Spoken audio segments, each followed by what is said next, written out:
Welcome to Aging on the Suncoast. I'm your host, Jason Martino. Like previous years, the Medicare open enrollment period started October 15th and will end on December the 7th. This period is a critical time for Medicare beneficiaries to review and understand their Medicare coverage.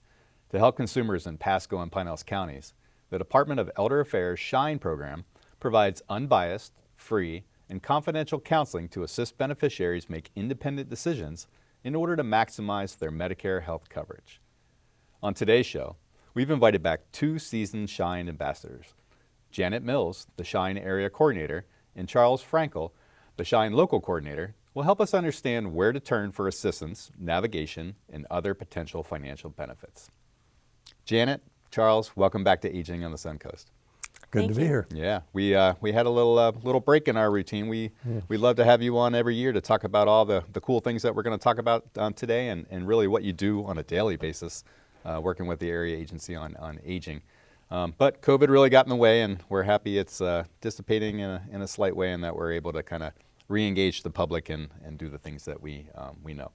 So let's set the framework for CMS, the Centers for Medicare and Medicaid Services. They publish a handbook every year. It's called the Medicare and You Handbook. They have already put out in September the one for calendar year 2023, and it really sets the infrastructure and the policies and the regulations for what is available to people in calendar year 2023 and kind of the rules and regs that surround that a little bit. Any consumer is welcome to get that by contacting CMS, but we also have some on hand with our agency, and they can simply call our SHINE program and or the helpline and get a copy of that too. Today's show, we're going to cover a variety of different topics. All are very near and dear to you, and but let's start with SHINE itself. So Janet, I'd like to start with you. What is SHINE and what's SHINE's mission? SHINE is a free and unbiased program that was started by CMS because there aren't any Medicare offices some 30 plus years ago, and anyone can call us to navigate the system, and please do year-round. It is a wonderful program. We're all seasoned volunteers that participate in the program. Yeah, and you're right. All year round is what you and Charles and your colleagues that are volunteers definitely work. It's a very heightened period for us right now. We just got done talking about open enrollment period. So what type of assistance do SHINE volunteers provide? We provide information about Medicare Advantage plans, original Medicare, and we help with things such as billing or appeals, a lot of understanding of how health insurance works nationally and in the state of Florida. Yeah, it's tremendous, and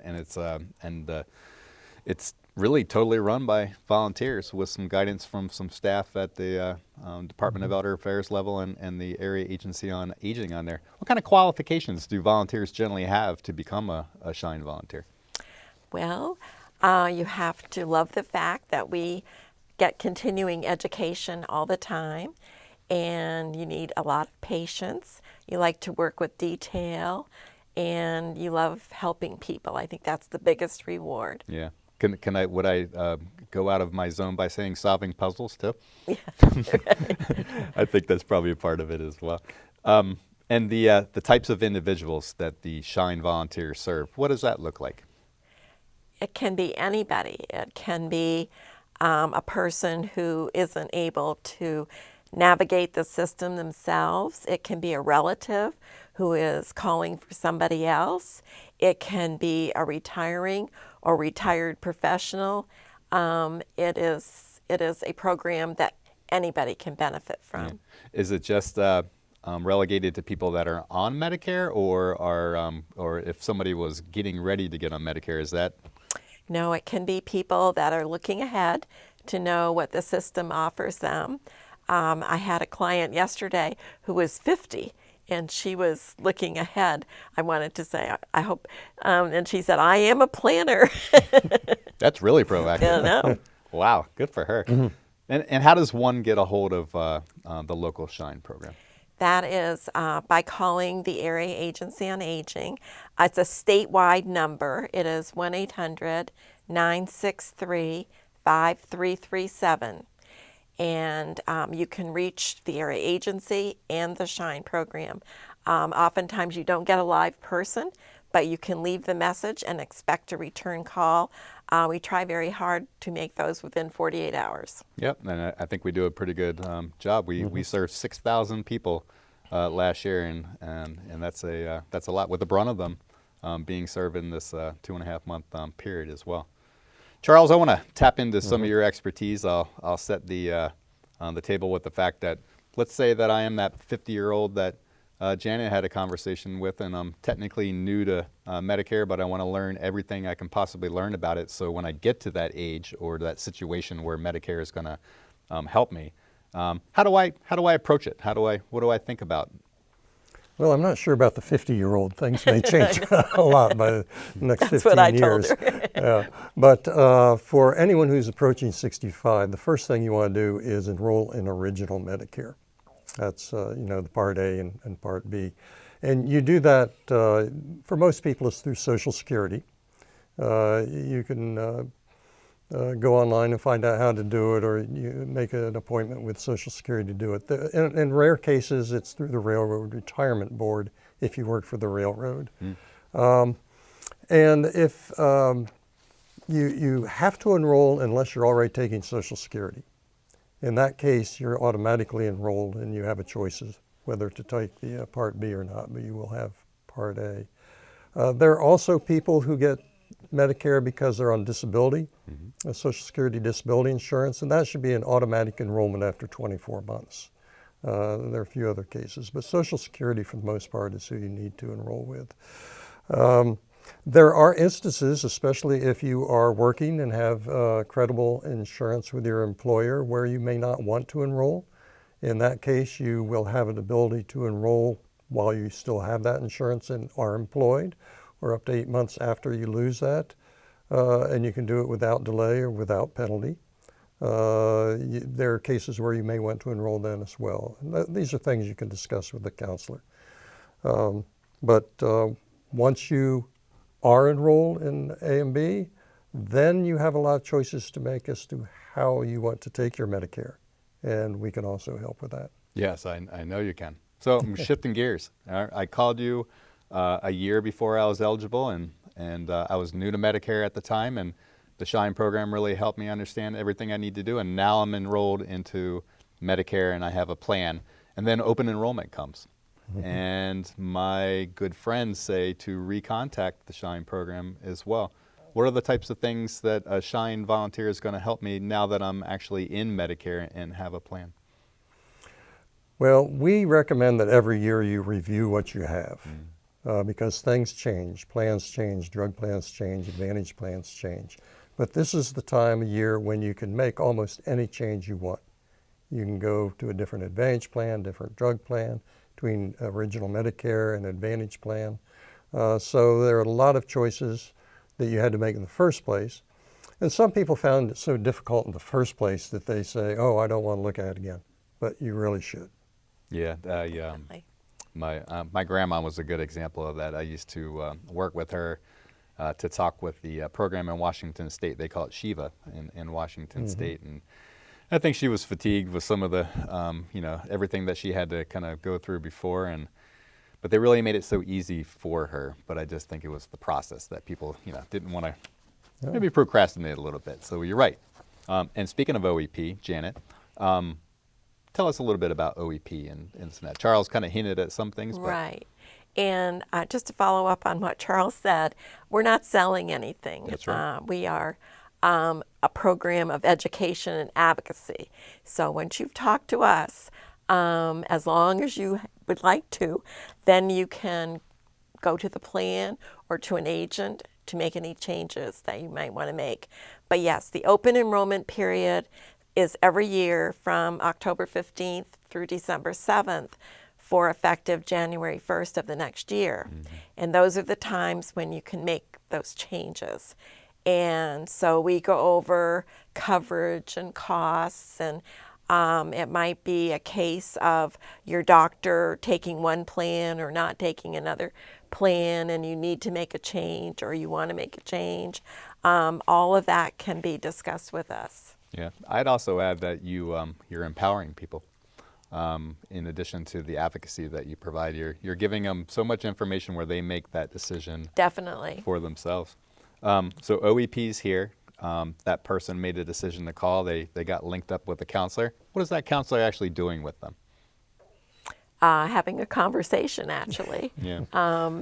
Discussing whatever needs they called about. That's where we're here to help. And so walk me through it. If I was a new person and I'm complex like any other human out there, I might have multiple specialists in my life. I might have multiple prescriptions. I think the average for seniors to take these days is around 6 different types of prescriptions at that time. And I'm really interested. My income is low, and so I'm really sensitive to my budget and my co-pays and the cost of my prescriptions. If I were to have a conversation with you at that time, are those things that you would really take a look at to make sure that I'm picking the right plan? Well, I'm just listening to what you just said. And you're a great listener, too. Yes. I always think if you're looking for a Medicare Advantage plan, which they all have networks, and you want to keep some of your doctors, then probably one of the first questions that needs to be answered is, what Medicare Advantage plans do your doctors take? Because almost everybody takes original Medicare and a supplement, but that's not always the case with the Medicare Advantage plan. And then I'm hearing you talk about being low income. There are some programs, which we'll discuss later, that can help you with your Part D premium and your prescription drug costs. And there are some plans or ways to navigate through the system that could be less expensive for you. Yeah, and prescriptions too. I mean, that's a big part of a lot of folks' lives, and if they have that, they're Absolutely. always looking for different advantages out there to help them out. Anything to add, Charles, to what Janet talked about in my scenario? Well, she gave a good synopsis. She's a good listener, isn't she? Yeah, she is indeed. But I think I'd just like to emphasize how much plans do change from year to year. And, that's why it's so important that you really do look. Because, for example, drugs can be a huge expense to a lot of people, and which plan you have can make a huge difference. And coverage and cost, deductibles, et cetera, plans change them every year. Yeah, nothing stays the same. That's for sure. Janet, tell me, give me a brief synopsis of your best case where you were able to help somebody through Shine to save money, keep their prescriptions at a good level, and also their doctors. By reviewing your prescriptions, whether you're on a Medicare Advantage plan or on a standalone Part D plan, you can save hundreds, even thousands. There is can be that much difference from year to year, and we can do that. The $35 insulins, which are coming into effect next year. If people don't know about that, that's a wonderful thing too. You guys have so much knowledge. I'm so happy that you're on the show, and we're going to talk a little bit more about other ways that people can save too. So hang tight. Please stay with us while we take a short break. As usual, don't forget to have a pen or a pencil ready. During the break and at the end of our show, we'll be running contact information for the Aging and Disability Resource Center helpline, as well as the State of Florida Shine SMP website. When we come back, we'll dive into some beneficial financial assistance programs that can put money back into your pocket and help with the costs of prescriptions.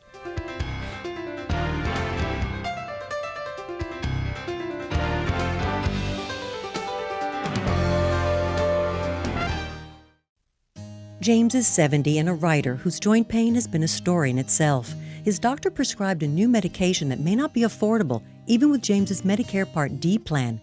James called Shine. Shine volunteer counselors can guide you to money-saving prescription assistance programs, including a program that helps pay Medicare Part D plan costs for limited income seniors. Shine costs nothing but could save you time and money. More information is available at 1-800-963-5337. Welcome back to Aging on the Suncoast. During the first half of the show, Janet Mills and Charles Frankel helped us understand how the SHINE program can help Medicare beneficiaries make critical decisions unbiasedly and for free. So let's continue this important discussion and look at additional financial assistance resources that can put money back into your pocket or help with the cost of prescriptions. Janet, Charles, welcome back to the second half. Thank you. You covered so much stuff that you do on a daily basis. It's so helpful for me to sit with you and ask the good questions so the audience can understand how they can help them. You've talked so much about the cool things that you do. I've asked you to come back to the show on the second half of the show. Thank you very much for that. We were worried. All right, so let's set the stage. There's a lot of individuals that come into our life through the Senior Helpline that are eligible for programs that are going to benefit them financially. Puts money back in their pocket, like I've said about 90 times, I think, today. And they just don't know about the programs, or they either screen themselves out because they didn't know that they were eligible for the program. So we're going to talk about two today. We're going to talk about the low-income subsidy, and Charles is going to handle that. And Janet, I'm going to talk to you a little bit more about the Medicare savings program. So Charles, why don't we start with you? What is the low-income subsidy, and what's its value? Okay, well, it's also known as extra help. It's something you apply through Social Security. Yeah. And what it does is it helps with the prescription drug cost. And it works in conjunction with your Part D Medicare drug plan. It can eliminate the deductibles. It can lower your co-pays. It's a tremendous benefit. Not only does it lower your cost, it makes it possible for people to buy drugs they otherwise would not be able to get. So I think that's just as important as the lower cost. If you can't afford it, you don't get it. Yeah. And it's there are different levels of it. So depending upon your income and assets, you get a different amount of help. One of the things the Income Reduction Act did, though, is in 2024, it's all going to be at the highest level. So everybody will get the full help coming then. But next year, it depends on your income and assets as to how much help you get. And is that the type of individual that's generally eligible for the program? It's based on their income and their assets? Yes, it is. And this is one thing we want to emphasize, that although there are income and asset levels that you have to do, there are certain things that are counted and some things that aren't counted. So don't, rule yourself out just because you think, oh, I'm above that particular income level. Well, in fact, you may well be eligible.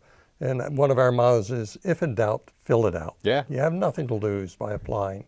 And it's a very simple process, and we can help you do it. I love your motto on there as well, and I do. I think that sometimes people they make some assumptions about what they're eligible for and not, but really there's a lot of particulars in there that maybe not be well known until they can talk with somebody, like a SHINE volunteer. Can a SHINE volunteer help with these low income subsidies? Absolutely, especially this one's very simple. It's there's a simple online application. If you're on the phone with us, we can do it with you right at that point. And send you all the information later. It takes maybe 3 weeks before you hear back as to whether or not you've been accepted into the program. For those who are unable to do it that way, there is a paper application. It takes a little longer to process. Yeah. But very short, very easy.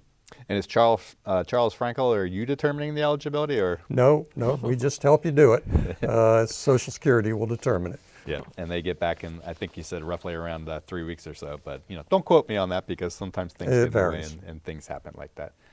What a cool program, and what a good reason to have that program available.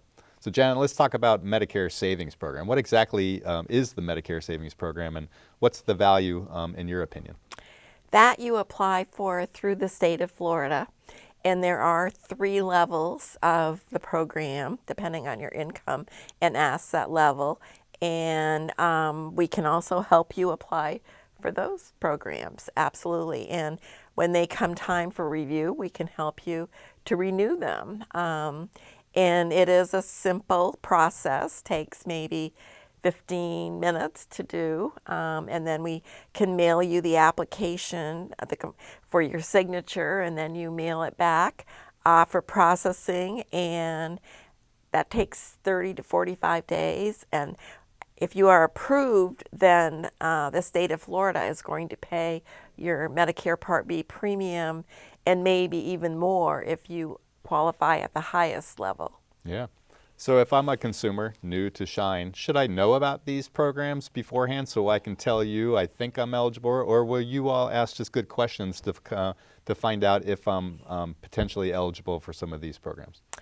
Well, we try to treat our responsibility to help people to the fullest, and we don't have to be too specific, but we can mention what the parameters of qualifying for both programs are at the time, and it may change the whole conversation about how we look at different health care coverage for people. Yeah, I bet you have some really complex conversations with consumers over there, and just because I know you as good listeners, we talked about that in the beginning of the show, you really extrapolate a lot of different things that are probably getting the brain pumping and figuring out different options for them to do at that time. But I might just mention another benefit of these programs, and that is if you did not enroll in Part D, for example, or Part B when you were first supposed to, and you're eligible for these programs, it might eliminate that penalty. It also allows you to change your plans during the year more often than not just during the open enrollment period. Those are so those could be very good benefits for someone. Those are great points. Thanks for raising them, Charles. For the Medicare Savings Program, typically what type of individual is eligible for those programs? It can be a single or a married couple. If you are separated in the state of Florida, you're considered single, I'm told, and so that would be your income and asset qualifications would be based on those of a single person. But it's again what Charles said, if in doubt, please call us and we'll help you to apply. Because even if you were not qualified in the end, there's no black mark against you for having applied at all. Yeah, why not? No. Yeah, nothing ventured, nothing gained, for sure. Janet, I'm going to make the assumption that because Charles didn't determine eligibility for the low-income subsidy, that you're not determining eligibility for the Medicare Savings Program? No, I refer to my role as the helper bee. Who does determine eligibility for that program? The state of Florida, Yeah, Department state of of Children and Families. Good. With big responsibility for him. So now we're going to talk about not necessarily financial assistance so much, but another program that we hold near and dear. I refer to it as an acronym, and I apologize to everybody for that. I live in a world of acronyms, and sometimes I break it down. But Charles, let's talk about the Senior Medicare Patrol Program, what I affectionately call SMP. What is it? Okay, well, this is a program that Shine in Florida is now the ones who do. It's what we do is we try to help people with Medicare fraud and abuse. What we want them to do is detect it, protect themselves from it, and if there is something, report it. And if they need help reporting, we can do that. And this is something that costs, Medicare itself is estimated $60 billion a year. It's crazy. But furthermore, people say, well, that's Medicare, that's not me. Well, you may be hit with some huge copays that you aren't aware of because of this, and it may be difficult to get reimbursed for that. So it can be personally very costly as well as to the system. Yeah. Now you mentioned the terms fraud and abuse. What is fraud and abuse in your eyes? Okay, well, they're really the same thing in terms of what happens. It's, well, you're billing Medicare for something that you shouldn't be billed for, either overbilling or just billing for a service that's never really been provided. The difference is abuse is it's not intentional. Fraud, it's intentional. As a Medicare beneficiary, it's not up to you to determine whether it's fraud or abuse. What you want to do is, if it's either one, make sure that someone's aware of it. And there are people who will determine which it is. Yeah, and sometimes it's possibly just as simple as helping people understand how to read their explanation of benefits, what we call the EOB, just so they can kind of take a look at some of the itemized things on there to figure it out. With original Medicare, you get an explanation of benefits, or if you have another insurance company, look at that. See if it's really a service or a doctor you went to or time. If it isn't, one thing you might do is just call the provider, and they can explain it to you. Well, we sent this out for to another lab. That's why you don't recognize it. Or, oh yeah, we shouldn't have billed you for that, and just fix it on the spot. Yeah. If not, then report it somewhere else. And like you said, Charles, the SHINE volunteers that are helping people navigate Medicare, helping them make good choices for their health care coverage, helping them with the low-income subsidy, helping them with Medicare savings program, they're also doing the SMP program. They're so valuable to our agency and to our community. I can't imagine what else they would do. But typical to volunteers, they volunteer and put their time in when they can, and they put it in as strongly and as committed as they possibly can. But we're always looking to take on new volunteers. So let's talk a little bit about volunteers. I said earlier that last year, the volunteers that work with our agency, the SHINE program, the SMP program, they serve 6,000 people that reside in Pinellas and Pasco County, mainly seniors on there. In an attempt to recruit more so we can even serve more people out there, what type of qualifications does a normal volunteer bring to the table, Janet? A person who is interested in actively helping people and who loves to learn. There are new things to learn all the time. Things change. And again, you need to have a lot of patience. And it's very rewarding. And we have a wonderful group of volunteers. There's camaraderie and teamwork, friendships develop, and it's a wonderful program. It's one of my favorites, that's for sure. And what can a potential volunteer expect? There's a lot of training that goes into becoming a SHINE volunteer. Initially, it's online training, and then it is a day of togetherness, so to speak, for the last module, and there's testing at the end of that. And then there's mentorships that volunteers work with people until they feel comfortable working on their own. And I must mention that Charles is the trainer for our area. He's a state trainer. He's a statewide trainer, and I was Yes, going he to tap is. into that a little bit as well. What does that training process look like, Charles? And I didn't mean to cut you off. Sorry, Jan. Okay, well, Janet's already gone over some of it, but now there is an online, there are 8 modules for different sections of the Medicare, from original Medicare to the drug plans, advantage plans, financial, all the different things. And then there's a 9th module, we call it, which could be on Zoom with a trainer. And in that case, it's kind of a 3-part training, and you may have your mentor to be with you at that time. Or it could be a 1-day in-person session. We're starting to do that a little more again now that maybe we're getting a little more, it's not over, but I'd say used to the COVID. Yeah. But, it's pretty intensive. And then there is as Janet mentioned, some testing after that you need to pass. And then there is screening for fingerprints and so forth. And then you get into the mentoring, where you are paired up with a seasoned volunteer, and you go through mentoring sessions with them. And that kind of lasts until both you and the mentor feel you're ready to go on and try it on your own.